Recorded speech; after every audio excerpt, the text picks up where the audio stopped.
শিশুদের নির্যাতন যাতে না হয়, এবং ভেরি ইম্পর্টেন্ট হচ্ছে শিশুদের খাদ্যে মানে বাচ্চাদের খাবারে যাতে ভেজাল না থাকে। This is very important. বর্তমান ব্যস্ততা কি নিয়ে?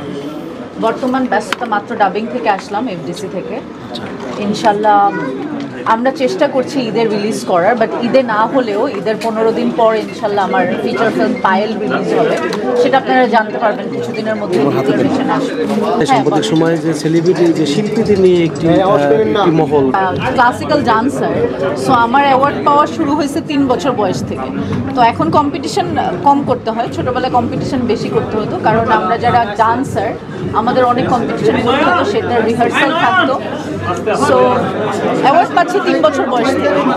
আপু আমি যদি একটু বলতে চাই, আমি ওটা পাস করে দিলাম, যে কোন ধরনের শাস্তি আসলে হওয়া উচিত বলে আপনি মনে করেন? এই যে বিশৃঙ্খলা, শিশুদের উপরে যেটা অমানবিক নির্যাতন, মানুষ সামাজিক অবক্ষয়, এর থেকে পরিত্রাণের উপায় কি? আমরা কী ধরনের শাস্তি হলে এগুলো কমতে পারে বলে আপনি মনে করেন আপনার অবস্থান থেকে?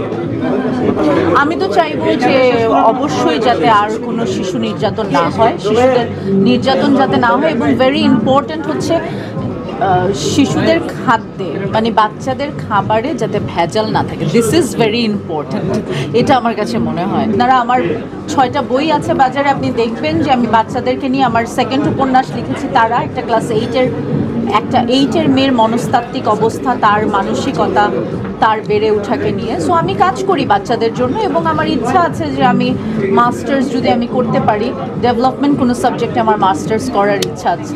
সো বাচ্চাদেরকে নিয়ে কাজ করার আমার ইচ্ছা আছে। সামনে কি কি কাজ আসছে আপু যদি? সামনে সিনেমা আসছে, যেটা বললাম প্রথমেই যে আমার ফিচার ফিল্ম আসছে। আপনারা কিছুদিন পরেই ডিক্লারেশন পাবেন, এখন বলতে চাচ্ছি না, মাত্র আমি ডাবিং থেকেই আসলাম।